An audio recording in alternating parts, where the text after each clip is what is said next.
Yeah, just under 10 minutes away from the start, the pre-junior individual final.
.68 will be the round A time allowed. 68 seconds, round A time allowed.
22 to show in round A of the pre-junior individual final for the North American Youth Jumping Championships. Coming up next on our schedule here in the Turtle Creek Casino International Ring.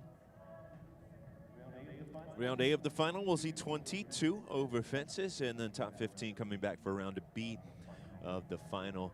Faults accumulated throughout the week. We'll have our top 6 to ride around for ribbons, top 3 for podiums. The course numbered 1 through 12, 15 efforts in total. The time allowed is 68 seconds for round A, the pre-junior individual final. So it sounds to get us underway. It's Canada's Sophia. Well, very good afternoon, and welcome back to the Gotham North FEI North American Youth Jumping Championships presented by USHJA. It's our final section here for the day on this Saturday of the 6th week of the Great Lakes Equestrian Festival. The juniors are going head-to-head in their individual final, so these riders have earned a spot in this final, top 25 qualifying. We're actually only seeing 23 starters here today, but leading off the charge is Sophia Popescu for Canada, coming back with Giandra.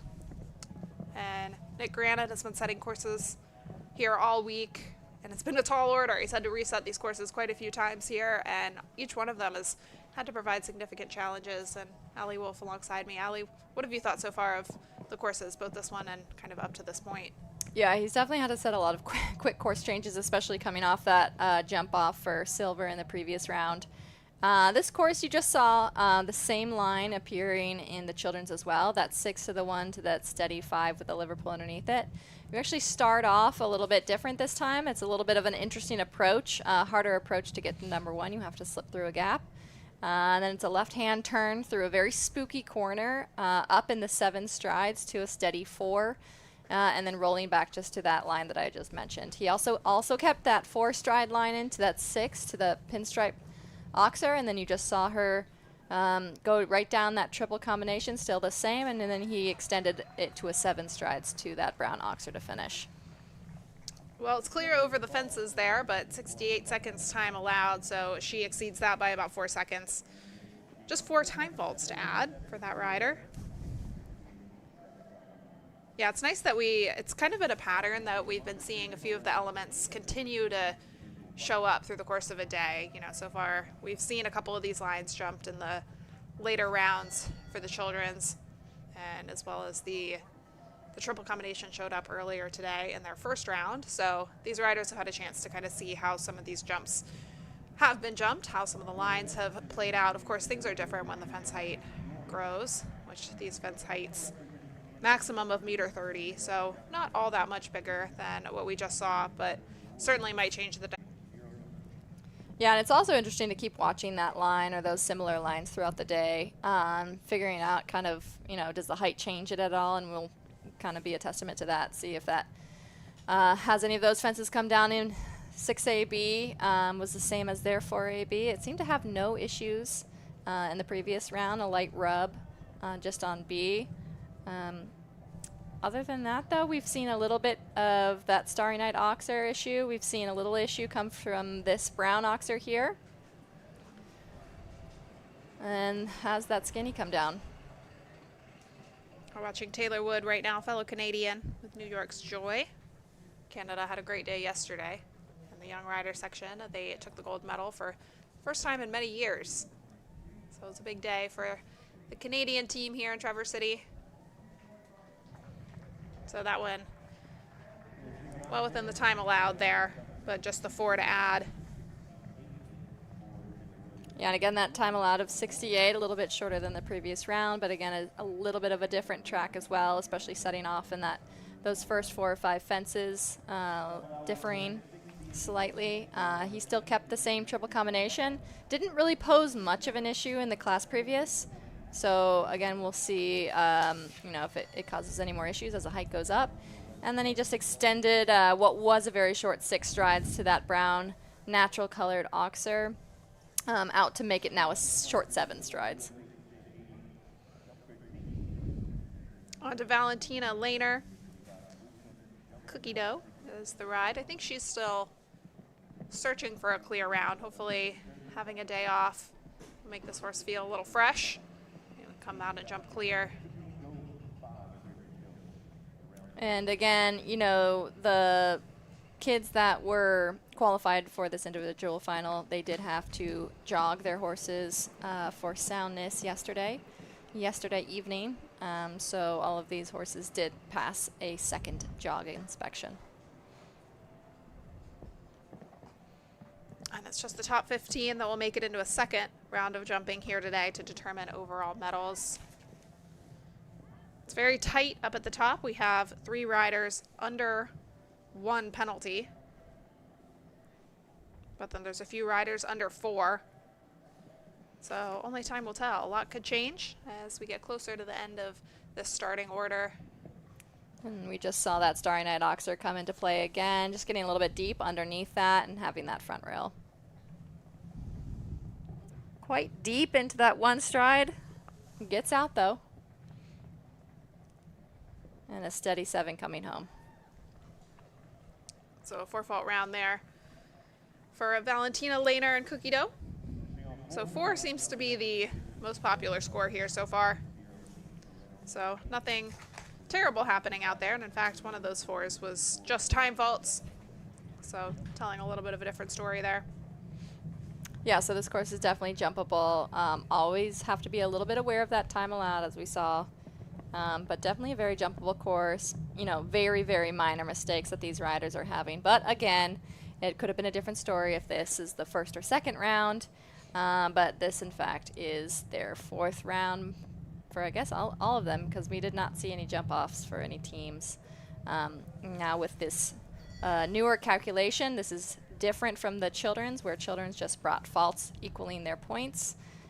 This was the start of the speed competition where faults were converted into seconds and then multiplied by a factor of 0.5.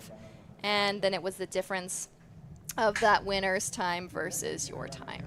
So that is how they got those decimal points after their scores.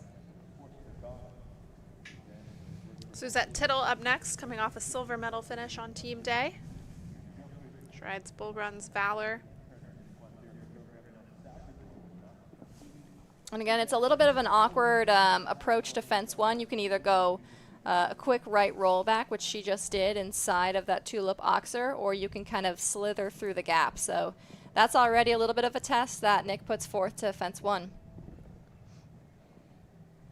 Suzette training under Kristen Vanderveen, top international rider, so helping her navigate this championship format, which Kristen herself has done.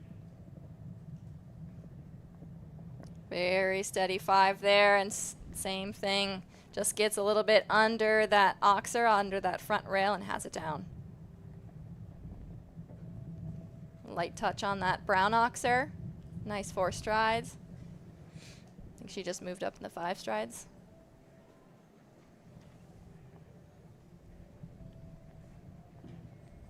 Light rub at A, light rub at C, but it stays up. Comes home with the 4. So this course really not proving to be a huge challenge out there, but so far we have not seen a clear. I think that'll change though as we get into some of our more competitive riders at this point. Yeah, and again, it's just nice to see, you know, different poles kind of falling down, but just very, very minor mistakes to be had. There's nothing major so far. So, you know, especially those coming in with a few faults of their own, just to put in a really, really solid round. Even 4 faults is extremely respectable after jumping so many rounds in a row. So, Watching Malia Radcliffe get underway now with Emma Lee. Trying to clock that first clear. Malia was a bronze team medalist with a combined 2 other zones. So at least she set out accomplishing what they wanted to do, which was a podium finish. So little pressure should be off of that, but also, you know, knowing that you want to make that second round going for the individual today. And just rolling off that top rail of number 5. Maybe got a little bit up underneath it.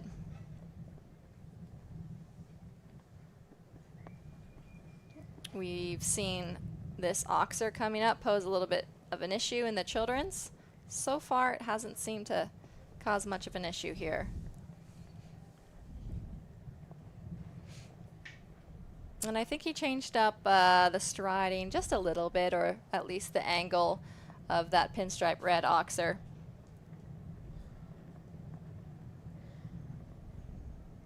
Very steady 7 coming home. And picks up a time fault.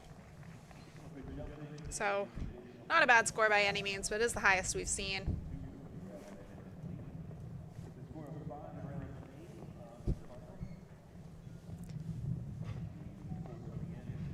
Well, we've seen 5 so far. 23 is the total number of competitors coming back in the second round, and Luke Reinhardt gearing up to put in his round with Captain America.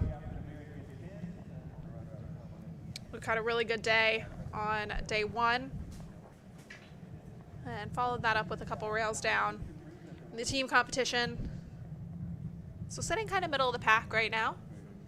I think it's certainly within reach that he could make it back for the final round.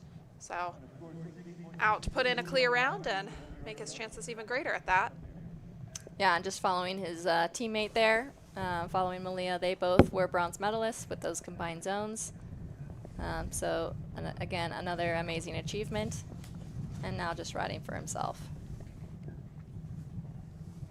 He's already the winner of several $10,000 Futures Pre-classes at the World Equestrian Center. Yeah, I would have to argue that his dad is probably the champion of any Grand Prix, especially at the World Equestrian Center. I'm pretty sure I've seen his photo on all of the walls. So they know speed. So hopefully the time allowed shouldn't really be a factor for him.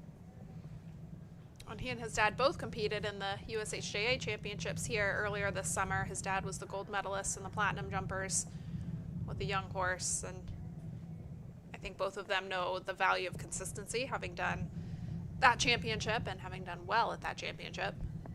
So I'm sure it's exactly what his dad told him about coming into the ring, and he kept that in the back of his mind. Pulls out the only clear round we've seen so far.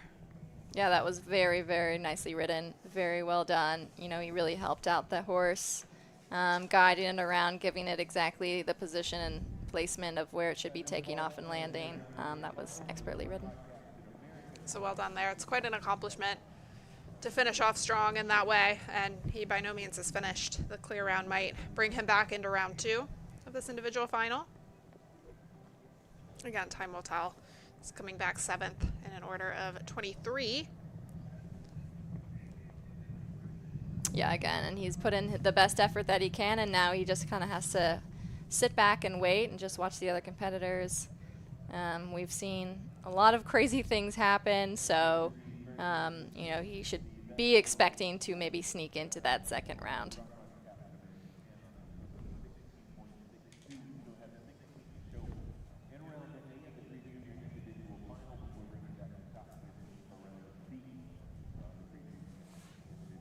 Coming under the arch now, our next competitor, part of the gold medal winning team for Zone 10. They had an excellent performance, completely clear in that team competition. Chloe Kwong posting one of those clear rounds. She rides Kalea.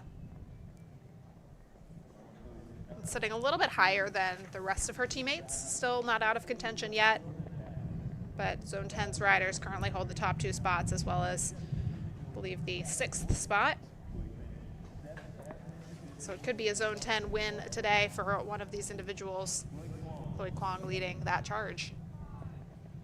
Yeah, Zone 10 looking extremely strong, especially in these pre-junior competitions. Again, taking that team gold.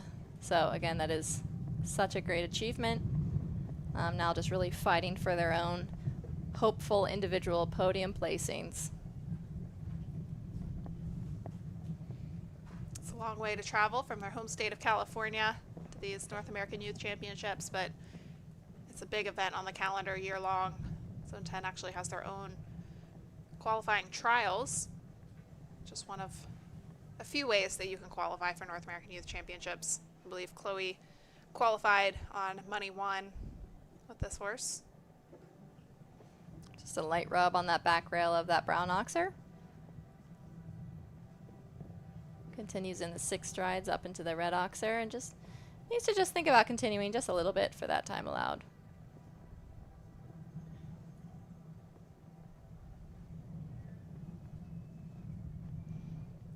And I think we might see a time fault. So just one to add there, clear over the fences, ever so slightly above that time allowed. But still, I think a really good result. Yeah, overall a great result. That was beautifully ridden. A few light touches here and there, but you know, you also need a little luck to go along with these competitions.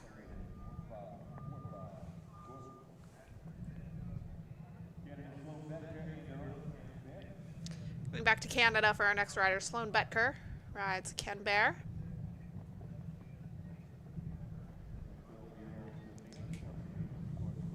Another one sitting just right in the middle of the pack. So score isn't too high. Still wants to come in and put in clear rounds to increase her chances of finishing higher up. Yeah, we've seen a lot of strong Canadians as well. Throughout actually all 4 divisions, whether they're individual or team. They did have a top podium placing for the team. I believe that was the Young Riders, so that was a huge win for them. But regardless, they're really strengthening their youth and preparation to support those senior riders currently, and hoping that these kids are going to move up to the rank to start seeing them on some developing rider tours, and then later on, hopefully, some senior tours. Canada just truly getting stronger and stronger at the highest levels. Seen some of their riders take home some big wins at major events. And now the pipeline looking good as well. Fortunately, the C element there just dropping. So a late pull there, well timed, very close to that time allowed, but just within. So a 4 to add there for Sloan. And that's just where we'll kind of start to see maybe some of those clear rounds previous, or I guess really just Luke start to slowly maybe slide up into those top 15 riders. Well, this rider's sister just took a bronze medal finish in the children's section. And here to try and get herself a medal is Gabriella Curry. She rides for Zone 4, and they took home the silver just the other day. She rides Candice Bergen. 11.08 is her score. Yeah, again, another zone, very strong. A lot of depth to their riders. They had also a lot of individuals or reserves. Again, out of the possible 20 horse and rider combinations that can be brought forth per zone, they sent 19. So that just kind of demonstrates the strength and depth they have to just that zone.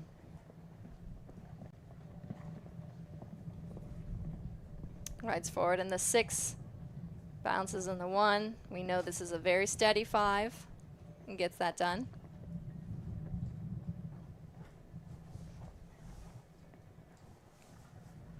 Rides forward, a little bit lost to that brown oxer. Light touches there, but nothing comes down. Rides strong into that oxer, rolling back to that last line. Really needs to hold it together. Just has that front rail, or that top rail of a element of that triple combination. Just looks like she gets a little bit underneath it. So again, a score of 4. Becoming very common here. We've only seen one completely clear round. It was Luke Reinhardt, Captain America. But with this level of consistency, I mean, all the scores are growing by a very similar increment. So it's not actually changing up our order all that much. Yeah, exactly. You see, you know, a testament to a good course. You kind of see rails fall almost equally throughout the course. And no crazy spills or crazy lines that we've seen a lot of crashes in. So it's just been one delicate rail here and there. Just one tiny little mistake. And again, as we've said, every time the height fences go up, your ability for errors and margin for errors becomes even smaller. Rider for Mexico up next, Atina Santos and Fontainebleau. Still a relatively new partnership. They've jumped up to the meter 40 level, though.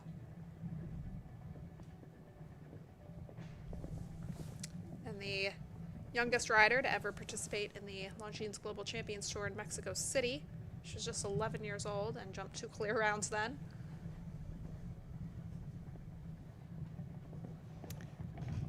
Has a good rub on 5, but it stays up. Yeah, those Global Champions Tours, those are also great places to gain experience with team events, or if that just happens to come into your area where you live, that's a great experience to go compete on. They do a fantastic job putting on a top level event, and to gain experience and being able to compete against some of the best horses and riders in the world, or be able to just to watch them is also fantastic. And the one in Mexico City, they put on a fantastic event. Beautiful arena, beautiful jumps. Really fighting for a clear round here, down to the last fence. A little wary of the time. Ooh, ever so slightly over. And it looked like she might have been okay there, but it is clear over the fences 1 for time. Just ticking over that 68 seconds time allowed. Yeah, just maybe thought to steady. One too many around one of the corners or up to a fence. Again, these horses have been jumping a lot of fences. This is really where you want to keep them in check, make sure that they're not too strung out, they're not too forward. In some of those cases, you might actually overdo it just a hair. So, this course keeps encouraging you to keep progressing, keep that forward momentum while still being careful. So all of our riders from here on out are under 10 penalties. Philippa Amon, the first of them. This is Valérine de Revel. Yeah, and here's where we get down to a separation of probably less than 2 rails. As we've seen, 2 rails can fall so easily. So really any of these riders are in some contention for any of the podium placings. It's interesting the way the course is played out here today, because it's certainly not presenting as an easy course. Pretty much everyone except one rider has had some sort of penalty, be it in the field or on the clock, but no one's really had more than an issue here or there. We have one with 1 rail and 1 time fault. Other than that, it's just been singular events, a single rail, a single time fault. Exactly, yeah, and I think, maybe Nick takes into account how many rounds these horses have jumped, so, might not necessarily be being precise technicality of the course, per se, but just, making the horse kind of jump these fences over and over, just making them add a little bit more here or let go a little bit there. That just adds a little bit more exhaustion. So kind of just testing that, in a sense, maybe not so much about the intricacies of the course itself. We have our second clear, well within the time allowed. So Philippa Amon keeps her score to a minimum, and she's overall had some pretty solid days. She came in after the individual qualifier with 1.21 penalties, added just a single rail in each round of team competition, and there she posts a clear. So looking in pretty good shape to return for that final 15. 9.21 remains her score.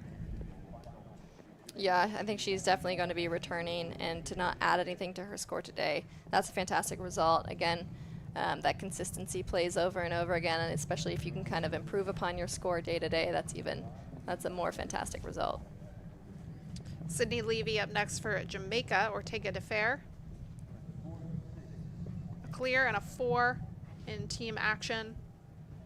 So she is on a 6.69 score, training under Aaron Ballard. That was a light rub on fence 2. And again, I think she's ridden strictly as an individual for this week. So a little bit of a different way of thinking, not having that team pressure on. But again, wanting to get to this final day and again get to the final round. Really fighting for that 5 strides. Like, it's very, very easy. It's a very hot horse, so she really wants to keep it together, keep it collected.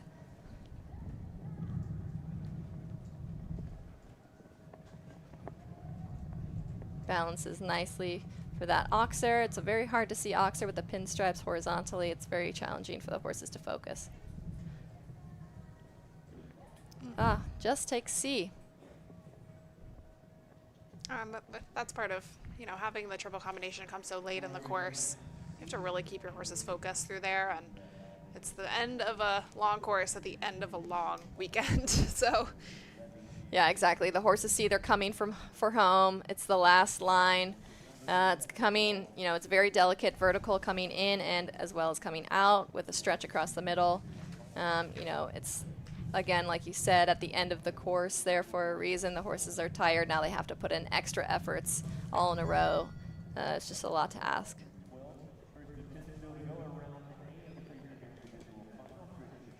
Christian Hacker up next. Another rider putting in a clear and a 4. Helped Zone 4 take the silver medal. He rides Sparks. 6.01 is their score. And Christian recently moved up to the high junior jumpers at the Lake Placid Horse Show. They were second in their first ever high junior class.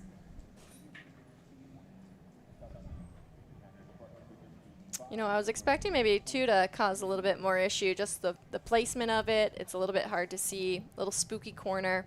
So far, it's been not bad. I think only one person has even touched it.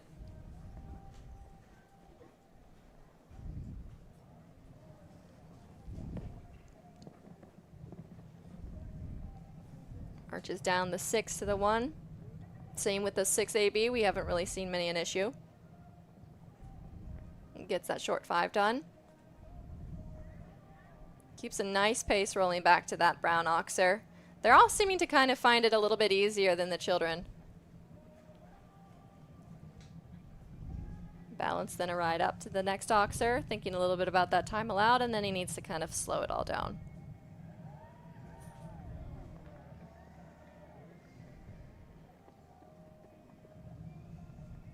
Should be good on time. And beautiful clear. Just keeps himself on 6.01. It's a very competitive score to be on, I think. Yeah, he's definitely in the hunt for that. You know, especially within a 2-rail reach or a rail with time faults and change. Riley McKesson coming in now with Armstrong. She posted a double clear on team day. Day 1 wasn't her strongest appearance, so she's on 5.71, just carried forward from that day, but with nothing to add over the 2 rounds of team competition. I think she's probably feeling quite good coming into this individual final. She's got some of her best rounds in the immediate rear view window. Yeah, again, and you know, if you're gonna have a bad day, maybe choose for the for the first day.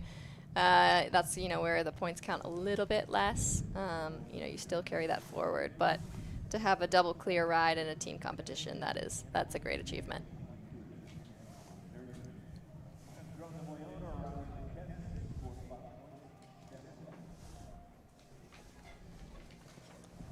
Jumps through the forward 7, gets that done. Now comes a little bit of a steady 4. And then that same tight roll back to the Just World that we saw in the previous children's class.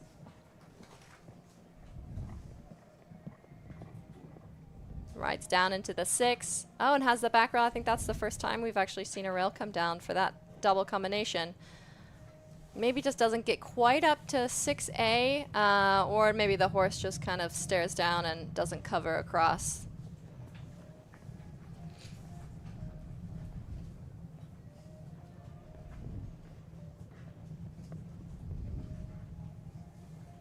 Really trying to get that horse back under control before heading down that very careful last line. Thinking a little bit about that time allowed. Run a little close. So that's the speed across the end. And looks like slightly into time there. Total 5. And we have yet to see more than one rail come down, interestingly. So it is very jumpable. Still 3 clear rounds at this point. About 8 entries remaining in the first round of competition here. Taryn Keeley is the next to go. Riding Hilton. A clear and a 4 on team day, combined with the 1.43 penalties from day 1. So 5.43 is the score she brings into this individual final.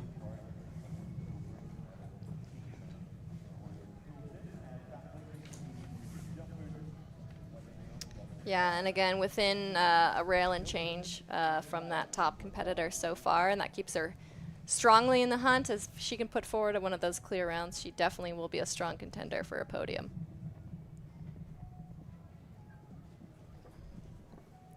Little rub on that back rail. We haven't seen much issue with that tulip oxer.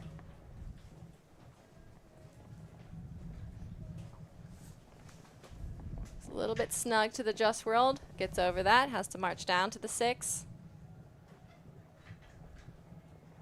And then steady it up for the 5.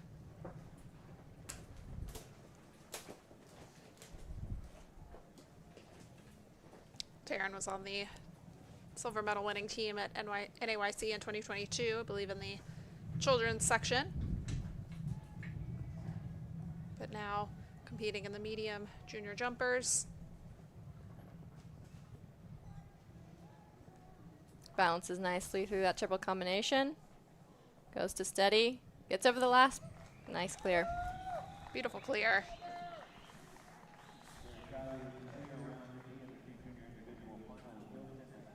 That will definitely keep her in contention. We still have a few more to see, but if you can keep it kind of within a rail or so, striking distance from that first place person, then you're definitely putting the pressure on that person, keeping yourself in the hunt. Well, a barn mate of the last rider that we saw, this is Campbell Hudkins with Firefly AS. She was the first to go on team day in the first round and rode to just 1 time fault. Came back in, cleaned that right up, jumped to clear in round 2. So she's sitting on 5.18. Training under Stonehenge Stables.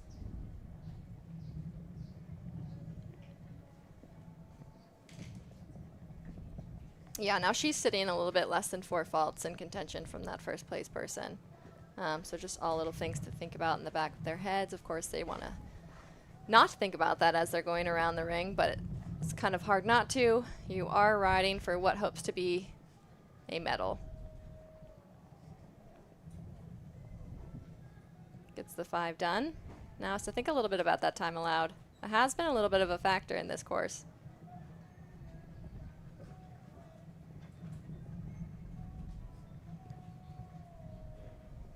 Steadies up for the 6. Has to keep her pace around the corner.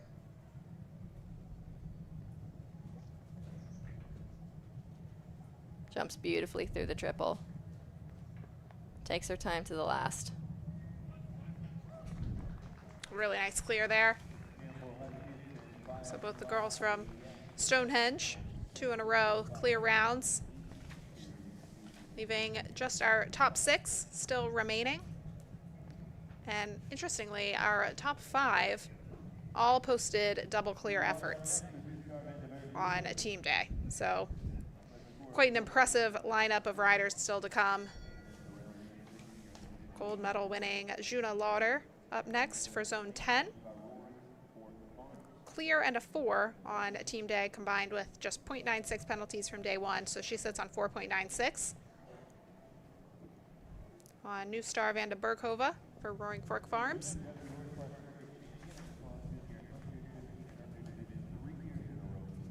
Yeah, we've got a strong lineup for the next 5 or 6 riders, all posting very, very strong team rounds. All double clears, just like you said, those last top 5 people. She was clear with 1 down in the second round of the team competition. Definitely fighting her way to the top, though.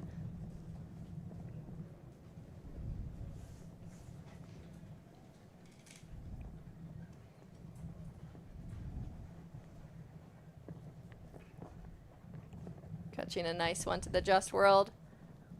Carrying down to that one stride. Really fighting for that uphill balance to that front rail. She's keeping a nice pace around the corner. Knows that the time allowed is a little bit of a factor. A little bit tight into that oxer, and now I think with the hustle around the rest of the parts, she can kind of tone it down a little bit, take her time through this last line.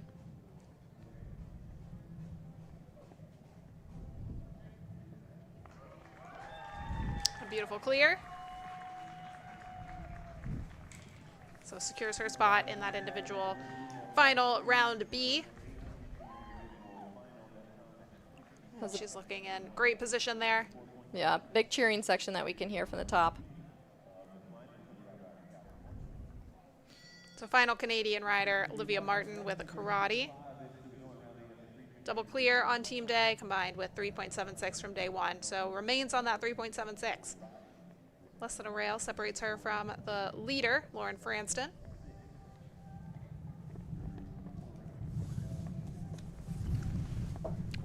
Of course, probably feeling that pressure, you know, down to these last couple. I would say the pressure, at least the eyes are more on them, and they definitely are feeling that.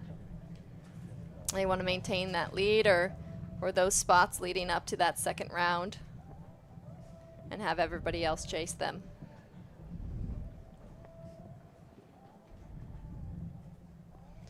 Really nice way of going, this little horse. Really squares up the just world, and maybe just a little bit too much. Has that one down. It was a little bit of a blind turn. The horse just didn't quite see it.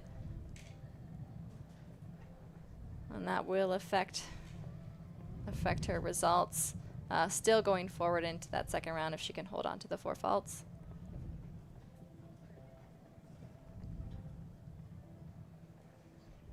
Really fighting hard for that 6 strides.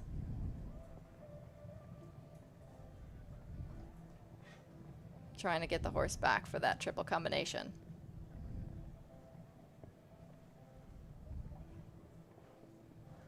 Really has to fight to get the 7 in, but does so quite well. So that adds 4 to her score. Gonna push her down the leaderboard a little ways.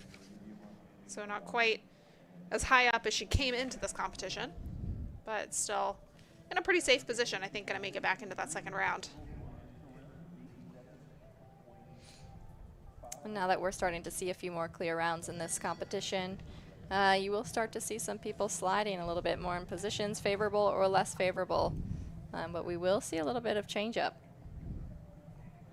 Meyer Krishna up next, Fanatic to Alfie. She's on 3.53, so similar position as Livia, double clear in that team competition. Just the 3.53 carried forward from day one.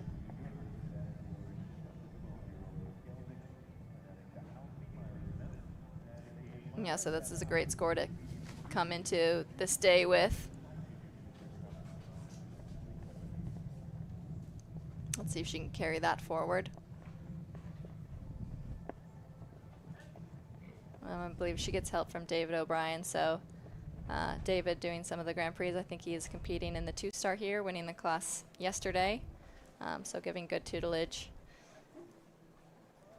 Had a very fast round in the speed class last night, so a good one to be learning from.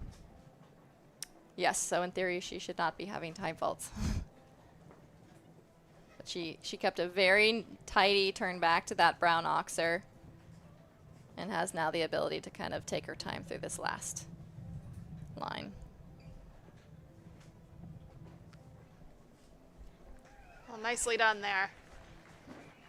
So that's actually going to put her in a very promising position because the final riders, if any of them are to have a rail, she immediately jumps ahead of them. But of course, still one more round of jumping, so nothing is solidified after this first round. Amy Krebs next to go with Jabantos. Double clear and 0.88 penalties carried forward from the first day, so she is sitting in a very good place. Yeah, these last 3 riders are all separated by even less than a point, so very, very minimal separation. A lot of pressure goes onto that. Not even a time fault can occur for either of them.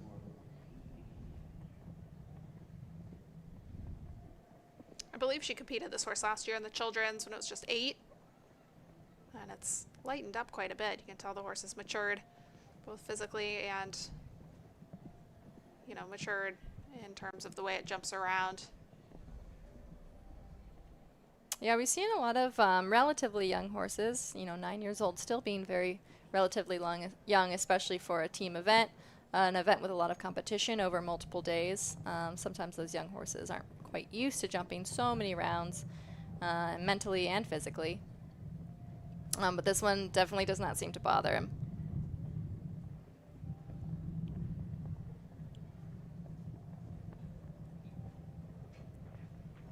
Rides up to the skinny. Holds steady in the 6. And hustles around.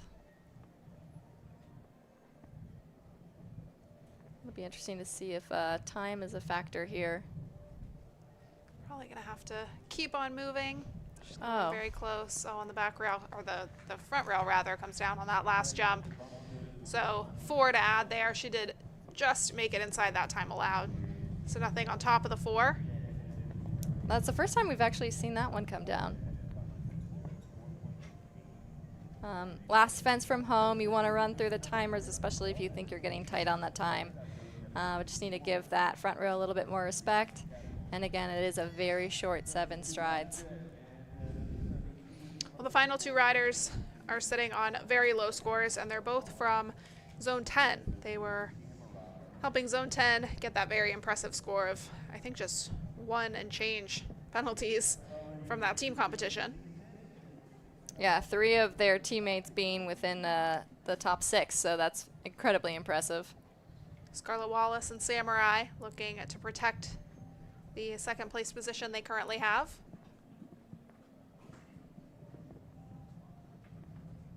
A lot of pressure's on them, and she's also looking to add more pressure onto her fellow teammate Lauren, who comes after her.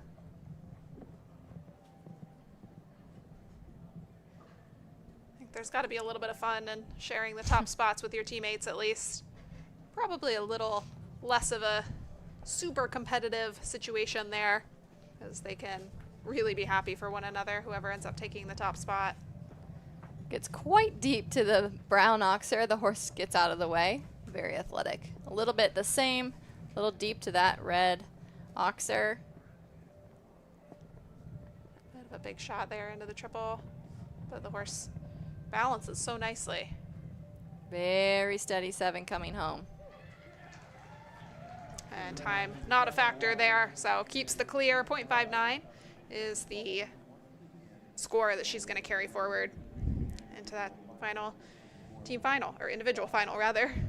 Yeah, and you'll see some of these horses still looking fresh, trotting out of the in-gate right now, spooking out a few of the flowers and podium boxes. So it's nice to see some of these horses still looking fresh and ready for another round. So that takes us to our leader. Lauren Franston rides Golda, 0.28 penalties. If she can keep a clear, she will return last in the 2nd round. She's already starting off with determination.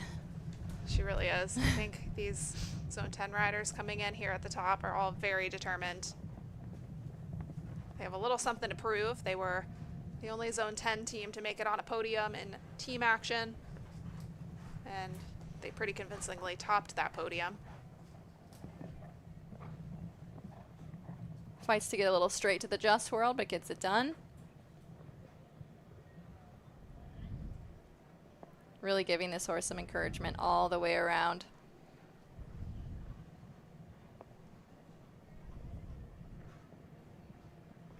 You see some of the trainers jumping the fences for her on the sidelines. A little bit long there.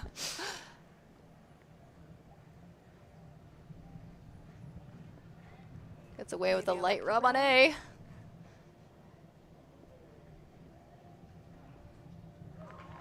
Oh, and there we go. So these last few riders have been very quick. I think time has not played in quite some quite a few rounds. But it is double or single clear here today to add on to the further clear rounds that Lauren Franson has jumped this week. So she holds her lead heading into round 2. There you see our leaderboard. Lauren Franson and Scarlett Wallace hold down the fort with very impressive low scores there. Myra Krishna slides into 3rd place, 3.53, so under 1 rail separates her from the top. Amy Krebs is also very competitive still, just the 1 rail down, but 4.88 penalties. And Juna Lauder came out strong with a clear round here this afternoon, so hoping to just continue on with that good luck. Campbell Hudkins sitting in 6th. So we are going to reset. They're going to come back and jump a slightly new course. Slight course adjustment here for the top 15 to return and compete for top honors. So it's certainly going to be an exciting class. I don't think we're going to see a jump off due to the nature of the scoring here. Would require a tie on the exact decimal. So the 2nd round should decide exactly who ends up atop that podium. So be sure to join us. We're going to give it about 15 to 20 minutes before we return for that 2nd round.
U.S. Equestrian. Thousands of equestrians have united to watch, to learn, to experience, to compete. in the pursuit of fairness, safety, welfare, and joy. From the grassroots to the Olympic Games, Each with personal goals, but all united together for the joy of horse sports. Ride united. Ride with US Equestrian. Normal. Nice. You can roll with that. Or you can roll the dice. Be the brave and boldly go a different way. A different wave. It's the risk taken by the gamers, chasing the glimmers. We're the risk takers, the loud laughers, the grand Traverse Bay late night swimmers. It's about the destination. It's about the way. And at Turtle Creek Casino in Traverse City, life is a game, and this is how we play.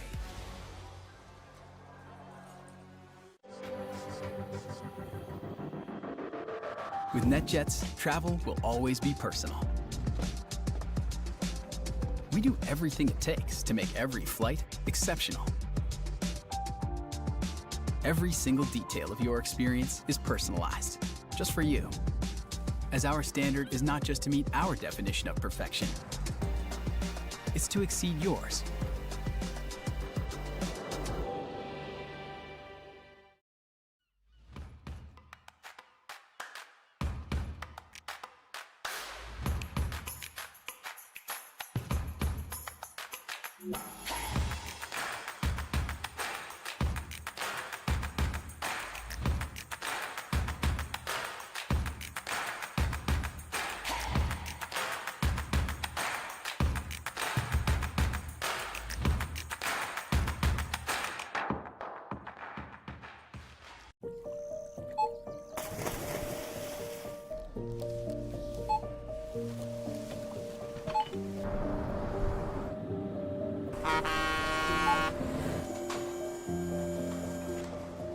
Whenever you shop Meijer, you shop for more than yourself. You help support sustainability in all our communities. Thank you. Today, tomorrow, and for years to come. What makes good footing? More importantly, what makes safe footing? Is it the dimensions, the foundation, or the irrigation? What if we told you good footing is not a single aspect, rather the entire process, from the design and intended use to which arena builder you choose? With GGT footing, it's not just the most trusted arena additive in the world, but the experience and knowledge to ensure your footing is safe.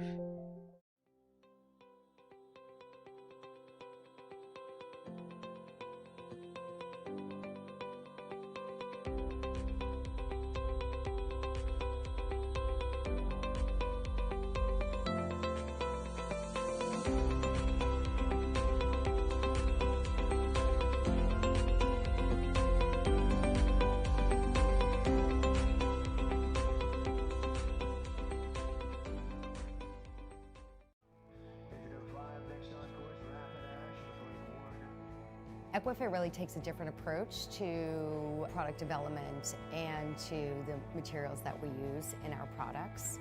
We're always looking outside to see what the sports world and medical worlds are doing, and we apply that to the equine athlete.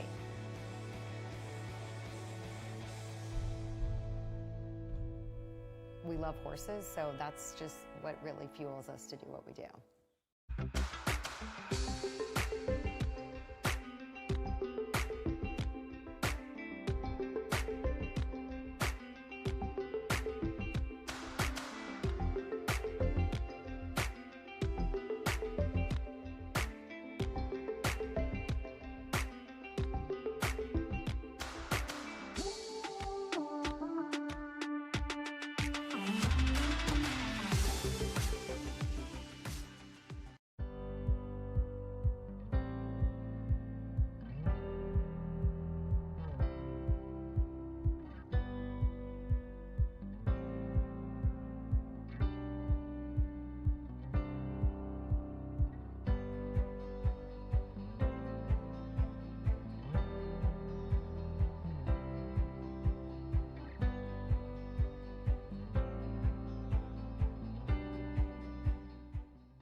We fly horses anywhere around the world, whether it is a hobby horse or it's an Olympic champion.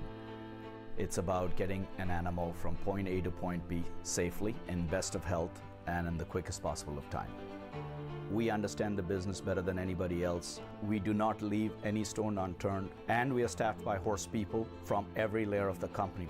We give horses wings around the world, across the globe, or across the street.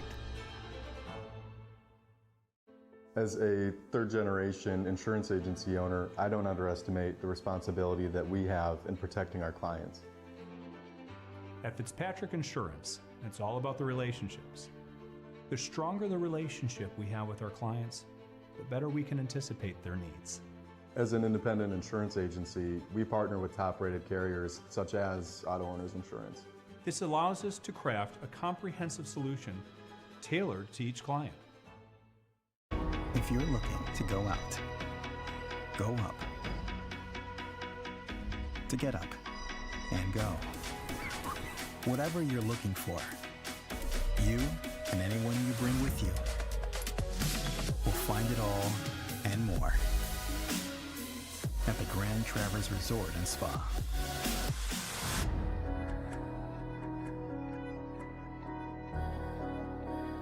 Get up and go. Do something different, just to see what happens. Make a plan, but go where the night takes you. Leelanau is a place that feels like home. That is home, after all. And after the work is done, the lights are on, its doors are open. Possibilities, if you're open, to what happens next, to a game. Friends play here. Leelanau Sands Casino. 2023 will be the 14th running of the Silver Oak Jumper Tournament. A 501c3 charity, from its founding, our mission has always been twofold. First, to provide a jumper show format where horses and riders are celebrated with all the unique care imaginable. Second, our efforts have become inextricably intertwined with the Kevin Babington Foundation. If you think about it for a minute, it's so logical. If we are to promote and celebrate the sport's athletes at their peak, how could we be less invested in supporting those living their worst nightmares, recovering from spinal cord injuries and this, the world's most beautiful sport? Together with our partners, the Morrissey Management Group, and the spectacular venue that is in fact Traverse City, we will collectively aspire to serve both objectives. So mark your show calendars and join us September 6th through the 10th. And for those who can't make it, you can be treated to the live streams from the Traverse City website on Horse Show Live. In the meantime, to Kevin, Kim, David, Alexis, and Jonathan Miller, know we will continue to be there for you. Please visit us at kevinbabingtonfoundation.org.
A 10-minute call.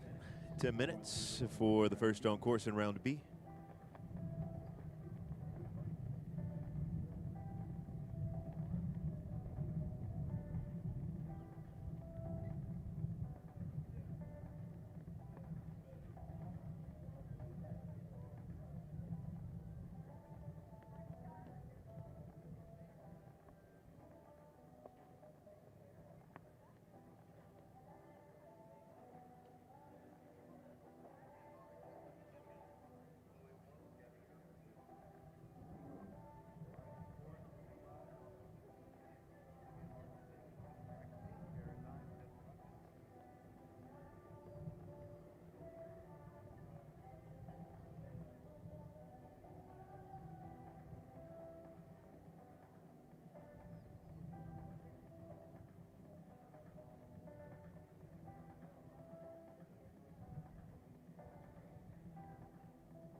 Five-minute call for the top of the order in round B and the pre-junior individual final. 5 minutes. We'll get underway at 1:20 with the first of 15 to show in round B of the pre-junior individual final.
First rider stepping in for the final round of the individual final here. 15 riders to come. It was the top 15 that we've seen over the course of 3 days here for the pre-junior section of these Gotham North FEI North American Youth Jumping Championships presented by USHJA. It's been some excellent jumping out there. The last round really didn't provide a huge challenge for anyone. No one had more than one rail down. So looking to hopefully advance on clears and keep themselves in the exact spots that they stepped into this final round on. Chloe Kwong leading off the charge with Kalea. And Allie, I think this is a pretty familiar course. I think we know somewhat what to expect here. The fences just have gotten a little bigger. Yeah, we've definitely seen this course in the children's play out in the second round, so it is the same course. It's going to be interesting to see at a bigger height. You know, the only thing that Nick really changed is, and we saw the back rail, we didn't see many problems with that double in the last class. Already the back rail comes down to 4A. That's going to be interesting to keep watching. The only thing Nick did change is this line here. He tightened it up for a 7, and it was previously an 8 strides. So, you know, not only does it adjust just one stride difference there, but he also pushed that Just World vertical back away from the corner. Previously it was a little bit more towards us in the corner, which just, you know, changed the bending blind line from 3 to 4AB. So that is another thing that will kind of adjust in this next class here, as well as that last oxer. He did widen that a little bit from the skinny previously. So Chloe coming home with just 4 to add to her score, so 19.45 becomes her concluding score there. So just that double at 4AB coming into play. Didn't quite meet it the way she would have liked to. Yeah, and again, just like what we talked about, the Just World fence being pushed back a little bit, it does ride a little bit of a different track, a little bit less blind, but then you also are coming to it a little bit earlier than one might think. I think we saw a lot of 8 strides in that class before. You might see some 7 strides, depending on the horse and rider.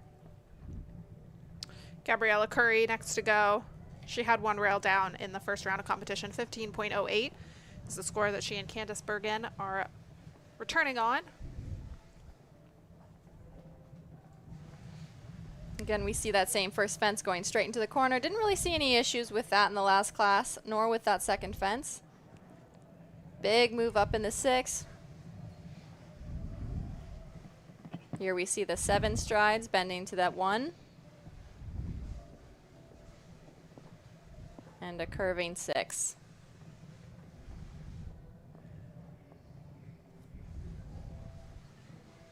Big fence over. Oh, and we see this first come down.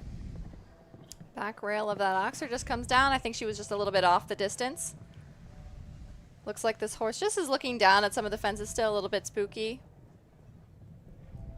She's really having to kind of ride it into the jumps. Could also be tired, maybe just encouraging it to keep going forward.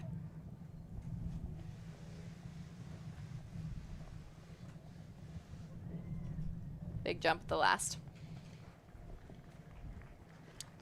So another one just with 1 rail to add there. 19.08 becomes her score.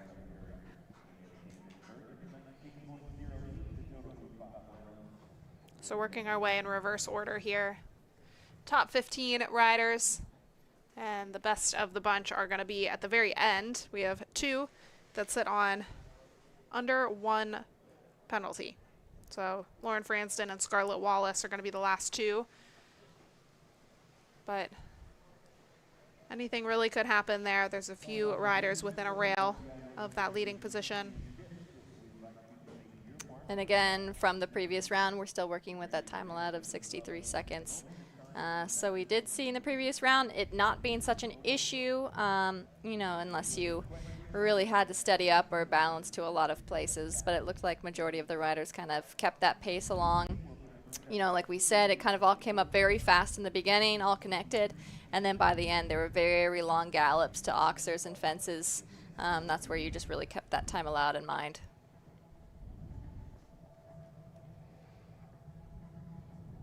Coming in under the arch now, Mexico's Atena Santos and Fontainebleau. Just a time fault in round 1. I think it became pretty common to just have one small mistake in the first course here today, either a rail down or a time fault. Maybe one or two riders that had both, but no one had two rails down. And that pattern so far continuing. So Athena coming back on just the single time fault. 11.46 is the score. Yeah, and already we've seen two rails fall that I don't really think that we saw previously. So this could be a completely different class. Pushing forward up into the 2. Really having to balance for the 6 strides.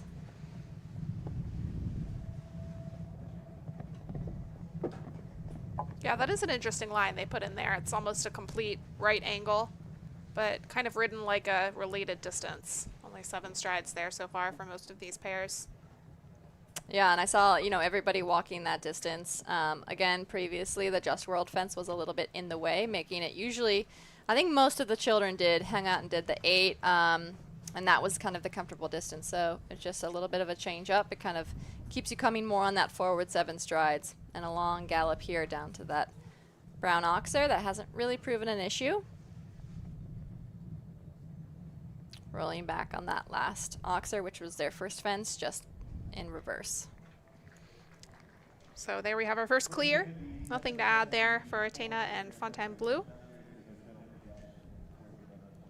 I know quite a few riders closer to the top there hoping to come in and do the same. And that was a pretty fast round as well. So time allowed not proving to be much of a challenge for these pre-juniors.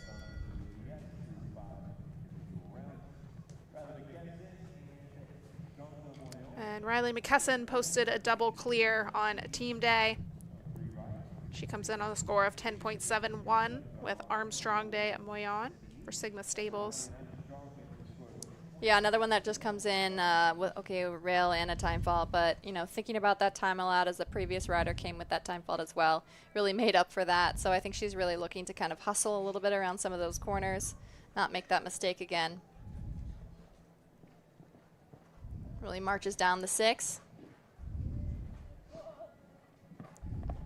Opts for the steady 8. I think you'll see a little bit of both. The 7 really marches you in on that right lead, on that right shoulder. Kind of invites you a little bit for that front rail shifting over that top, but also the 8 maybe stops you a little bit and has that back rail down. Really horse and rider dependent.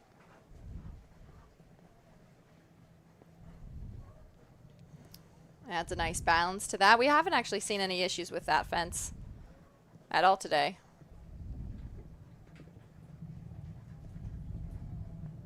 And keeps a nice gallop to the last. Time looks okay. A little tight to the last, but up and over that with no problems. Very comfortable there on the clock. So second clear so far. And it's nice to, even if you're not in the contention for one of the medals, I think it's really nice to come in and finish on a clear round like that. Put in one of your best rounds. Took the words out of my mouth, yeah. I was just going to say that should be a great feeling to wrap up the conclusion of your youth championships here, putting in a nice solid effort, especially with maybe one unlucky rail in the previous round. So she should be extremely happy with her horse. Rider for Jamaica, Sydney Levy and Ortega de Fer. So just maybe a rail down here or there throughout the week. They did jump one clear on team day. They're coming in on 10.69, hoping to stay right there. Yeah, so this is the class that she's been riding for all week, just riding as an individual. This being her ultimate goal.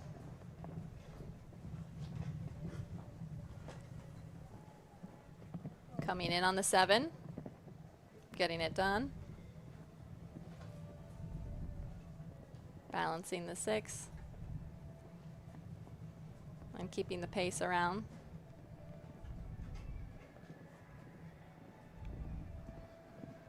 This horse has a very forward stride, so she's really just trying to kind of keep it contained. Obviously a little bit, making sure that the time allowed is a little bit of a factor, but with this horse's stride and energy, it really shouldn't play out as a time fault. Keeping a nice rhythm around this whole track. I don't think the horse has gotten too far away from her. Clear and quick. Yeah, so far the time allowed not playing a factor at all.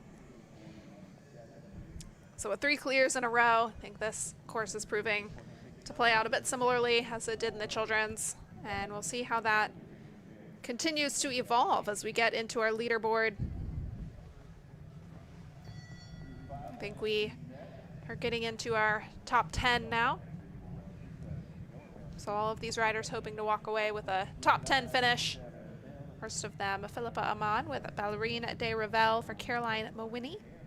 Already a clear here this morning, or earlier this afternoon, for 9.21 penalties in total.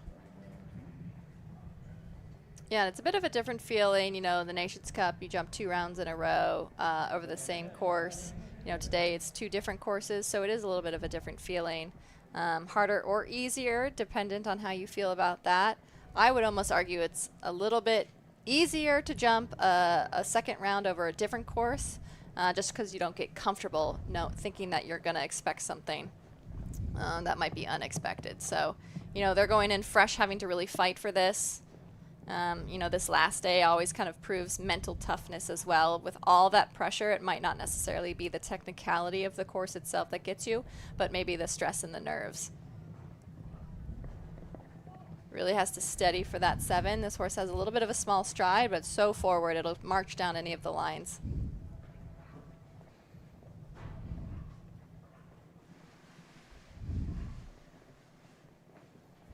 Really balances for that oxer.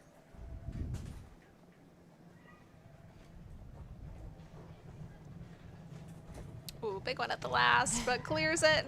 And the time is really showing up pretty similarly for everyone. You know, that kind of 56 to 59 seconds there, and pretty comfortably. More importantly, though, clear, because the time here today isn't going to factor in so long as they don't accrue any time faults. Yeah, that was a beautiful round, and you know, she's been putting in those clear rounds and just getting more and more consistent, especially with this horse. That brings us to Olivia Martin with Karate, hoping to just fix that one little trouble spot that she had in round 1. She had 1 rail down, double clear on team day, so really strong performance overall. And pull out a clear. 7.76 is the score that she comes in on.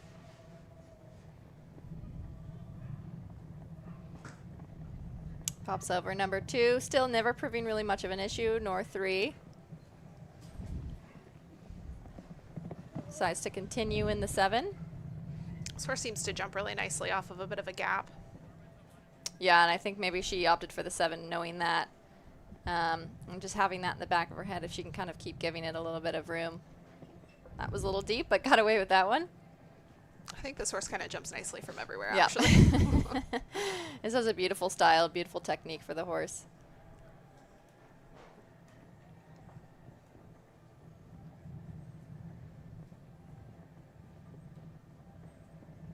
Really nice rhythm down that 10. Kind of stayed the same the whole way down it.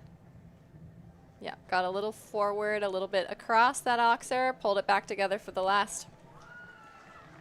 Beautiful round yet again, and finishing off on a high note there. So at about the halfway point in this returning 15. Christian Hacker next to go, 6.01 penalties, so that's a pretty good spot to be in, because there's quite a few riders ahead of him that if they are just to have 1 down, that would move him significantly ahead. So bearing that in mind, he goes forth to try to take on a clear round. Did so earlier today. Yeah, exactly. He has less than a rail separating him for the next to the last 5. So, you know, if it's not the people below him's day, then he could really, really, really move up the ranks. Nicely balances for the 1. Light rub on B.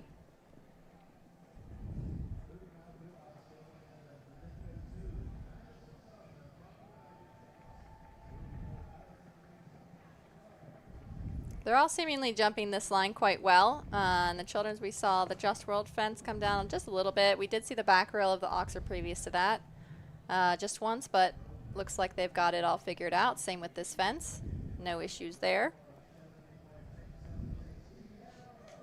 Big gallop to the brown oxer.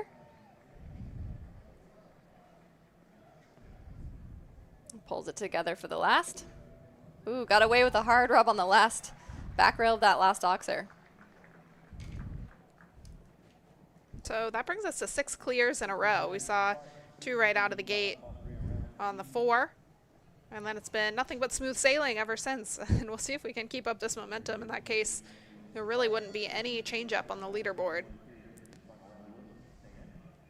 Yeah, exactly. And then it just boils down to kind of can the last couple riders kind of keep their nerves in check, keep the balance of the horse.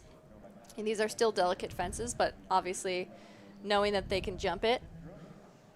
Nicely seeing that these horses and riders are still looking fresh for that final day of competition.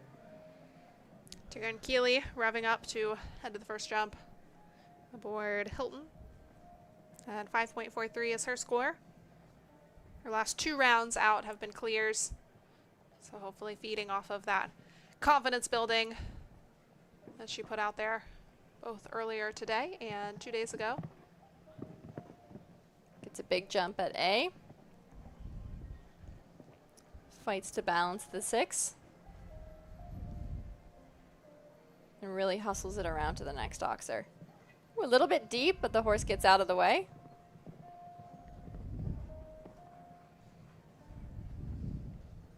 She's really hustling around these corners.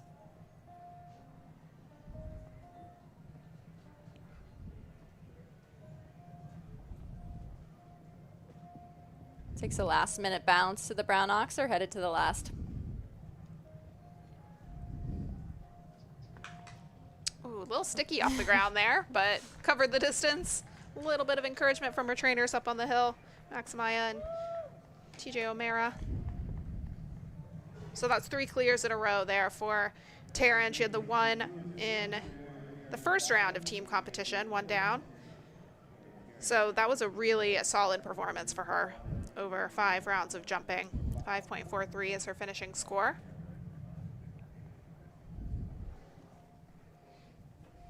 And that brings Campbell Hudkins back into the ring.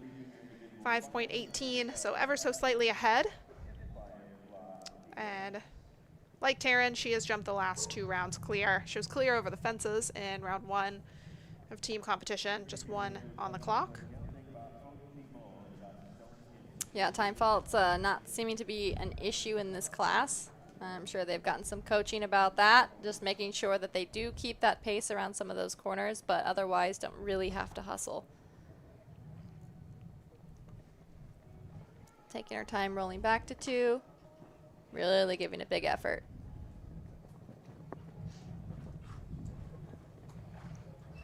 This horse is a very big jumper.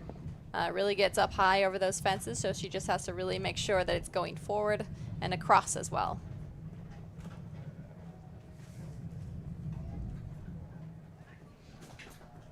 Using a lot of leg for that oxer.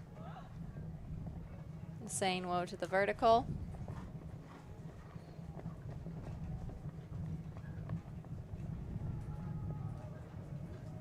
Up and over the pinstripe vertical.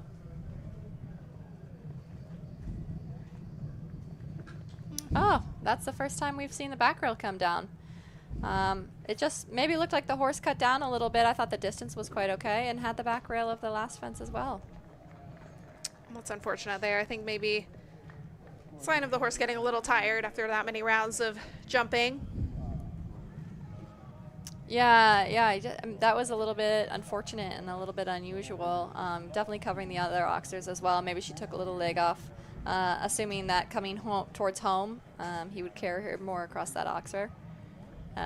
Again, a very square oxer, and that is going straight into the corner. So they are predicting to turn probably to the right, so maybe just cut down a little bit on that right-hand side.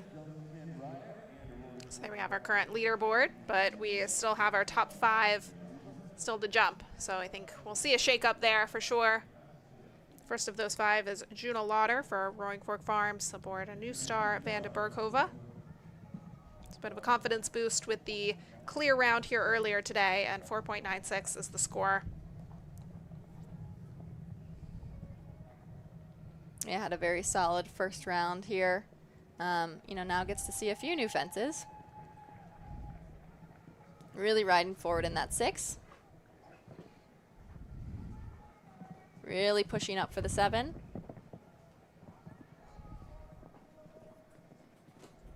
You know, she's an aggressive rider, kind of attacking the fences, giving that horse confidence. The horse nicely studies the fences, so she's just right there with a little bit of leg on. Also a very quick rider.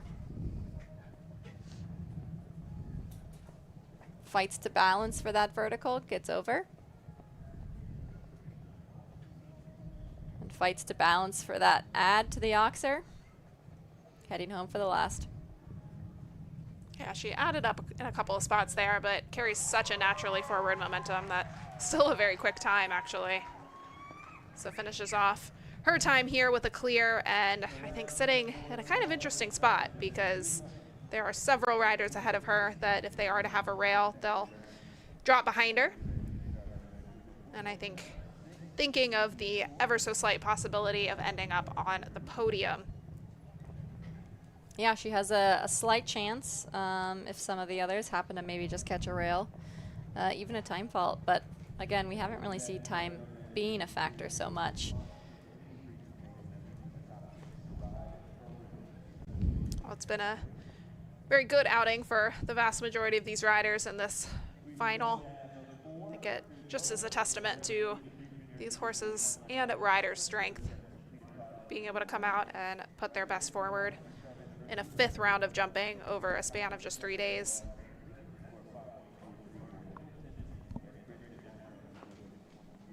Yeah, so now we start into the final 4. All of these people, all of these riders have a very, very strong chance of making the podium, and also very real possibility of that gold medal.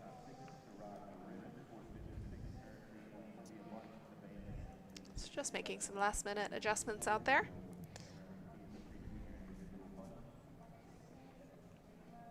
Oh, looks like we're still waiting on our next rider to come down the hill.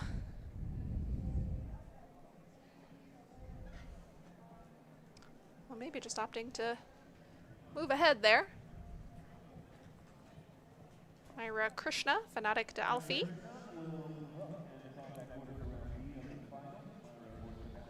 She sits on 3.53 penalties. She moved up 1 spot, coming back for this final round.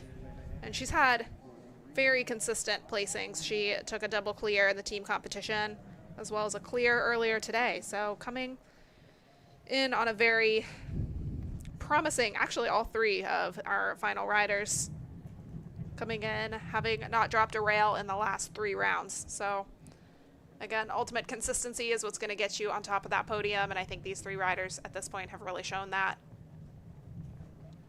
Yeah, she put in a very solid, very strong ride this past class. She's on a good roll. Her horse is looking very fresh, jumping fresh, very bright-eyed, ready to listen.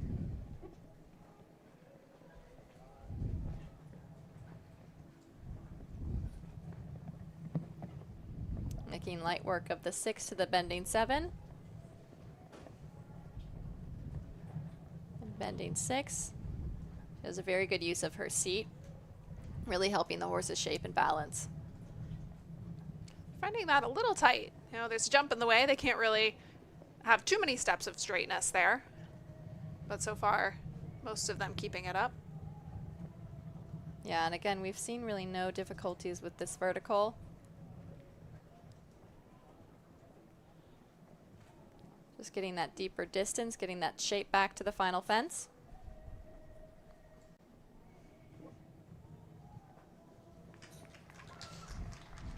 That's another clear.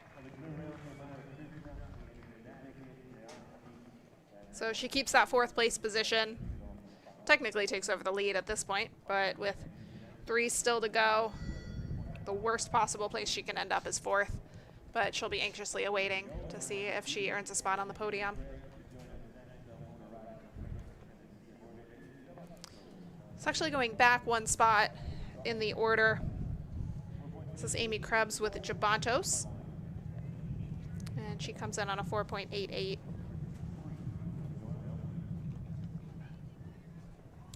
Yeah, it almost looks like the worst she can maybe do is a bronze position. As we did have to jump back up. I'm not sure what happened in the order here, but... Yeah, you're right. I think maybe Myra is guaranteed a medal at this point. That's an exciting spot to be in. Now Yeah. you just sit back and watch.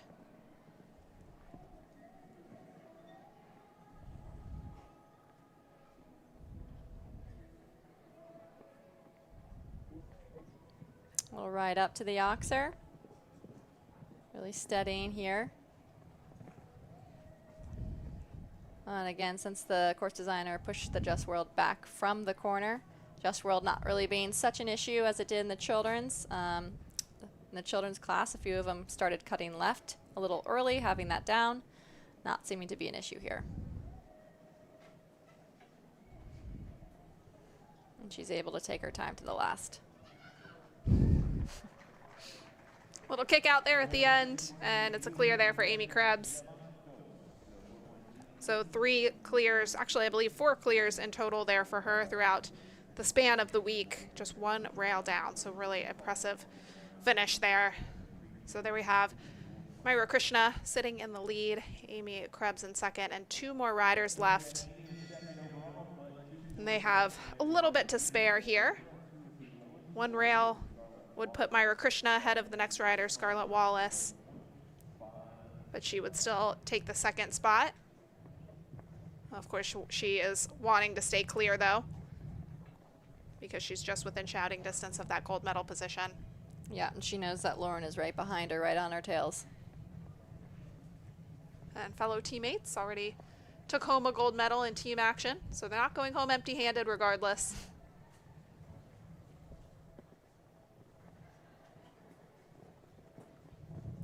Riding forward in the 6.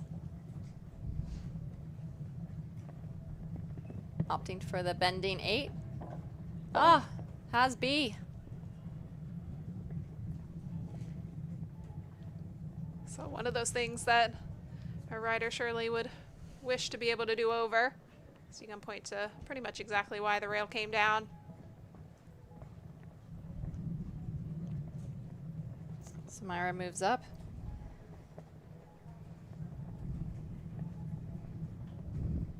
If she can keep it to just the 1 down, she'll still be guaranteed a podium finish.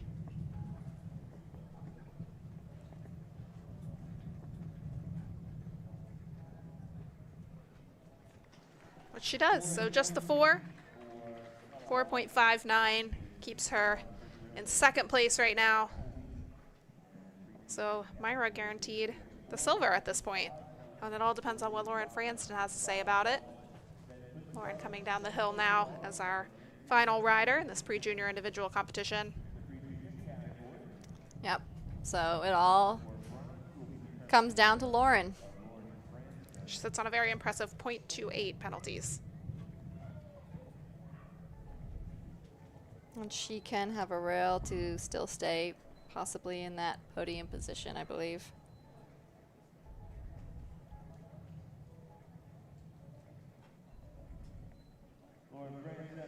So that probably takes a sliver of pressure off. However, I don't think she's going in there fighting for bronze right now.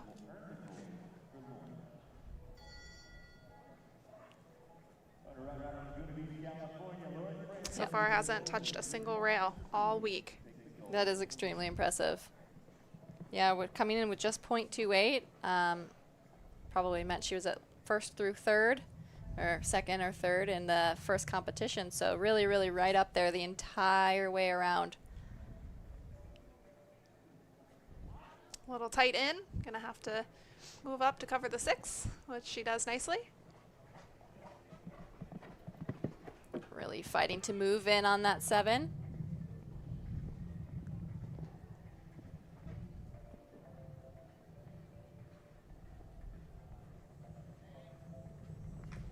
Getting some outside coaching, a lot of encouragement. It's very quiet otherwise. Everyone's just watching and waiting.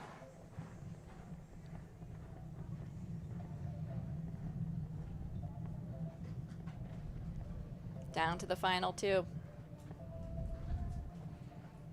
Studying for the final one. She has enough time.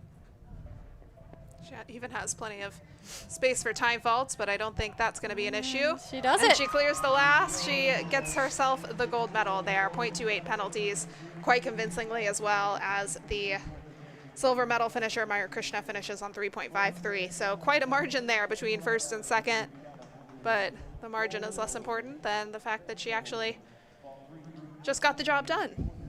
Yeah, that was extremely an amazing round. Extremely impressive. To keep her cool going in as last, to keep her cool through the entire way around, not just for her team for the team day, but again going in knowing that she could make or break that gold medal, keeping her cool, really helping that horse across. He had a light rub here and there, but she really believed in her horse. So a huge congratulations there to Lauren Franston, coming here all the way from Zone 10. She and Golda take the gold medal. So aptly named horse for an opportunity like this. Myra Krishna ends up in the silver medal position after a bit of a move up on the leaderboard. So a lot to be proud of there for her. She and Fanatic Dalfi stand on that second tier of the podium. Scarlett Wallace takes the bronze with Samurai, and all three of these ladies had incredible outings. Only one jumped clear the whole way through, and that was Lauren Franston with Golda. So very well deserved. There you see our top 12 finishers in this pre-junior individual final. So these riders undoubtedly going on to the higher levels of the North American Youth Championships in years to come, but excellent showing here today. But the week is not over. We have crowned 2 sections of our North American Youth Championships. We still have the young rider and junior divisions to take place tomorrow. Young riders beginning promptly at 11 a.m. and actually the juniors starting at 11 a.m. The young riders starting at 2 p.m. So top 25 returning for those sections as well. So stay tuned for some award ceremonies and join us back here again tomorrow. Allie, thank you so much for your commentary here today. Always a pleasure. It's very, very exciting to see what we started on Thursday really culminate to the final medals, and these girls and these riders all are so deserving of it. So stick around for awards. We have our 2-star Grand Prix coming up at 3:30 p.m. this afternoon, and of course more NAYC taking place tomorrow.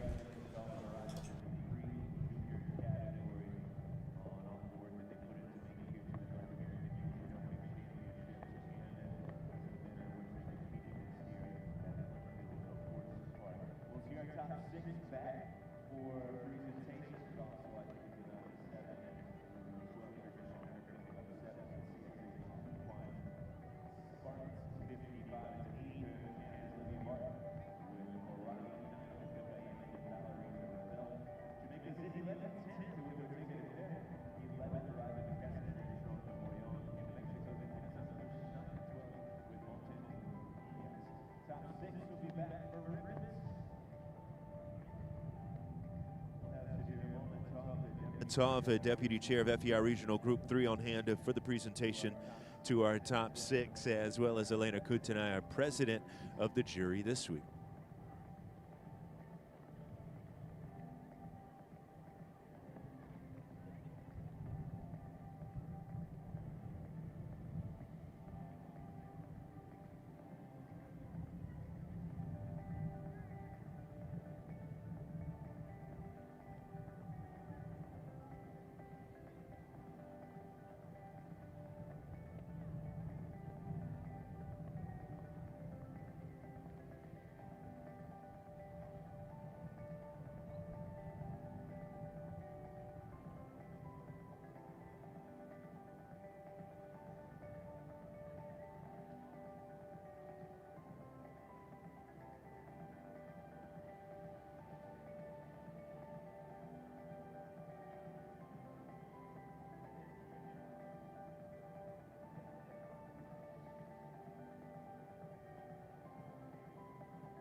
Yeah, getting our top 6 organized and dressed for a presentation here for the pre-junior category at this year's North American Youth Jumping Championships.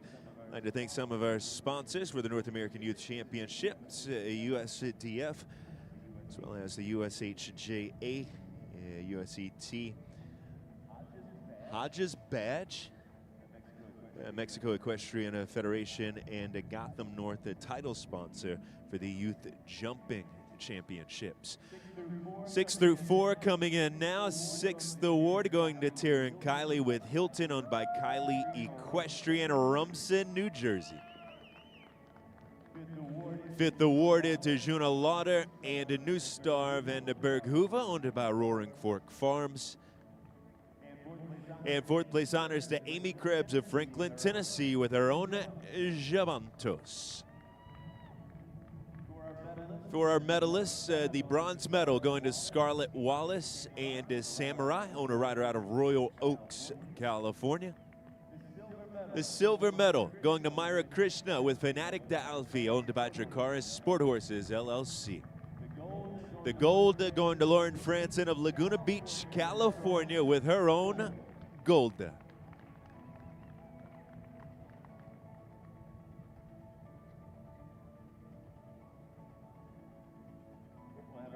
We'll have our 3 medalists dismount and to make their way to the podium for the next part of our presentation here in the pre-junior category at the North American Youth Jumping Championships.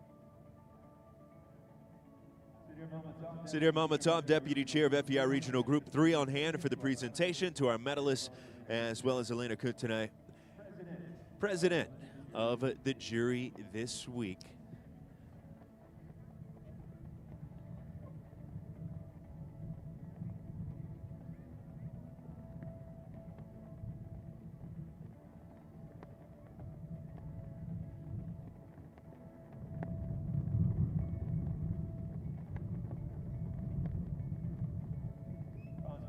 Bronze medalists to take their place on the podium next. The bronze going to Scarlett Wallace with Samurai, the 11-year-old Oldenburg Gelding, for the rider out of Thousand Oaks, California.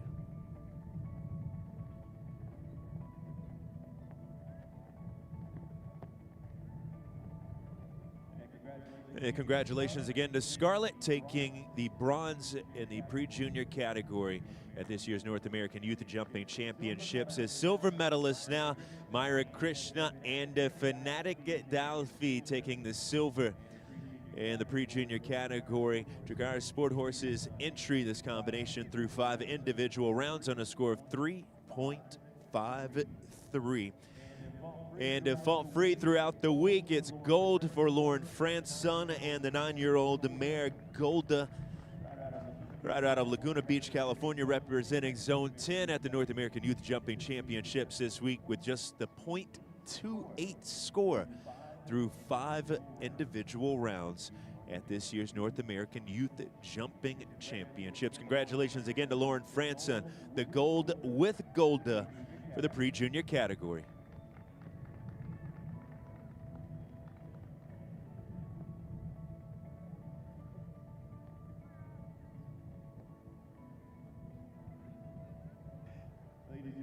Ladies and gentlemen, we ask that you all please rise and remove cover for the Star-Spangled Banner in honor of our Zone 10 winner, Lauren Franson, in the pre-junior category.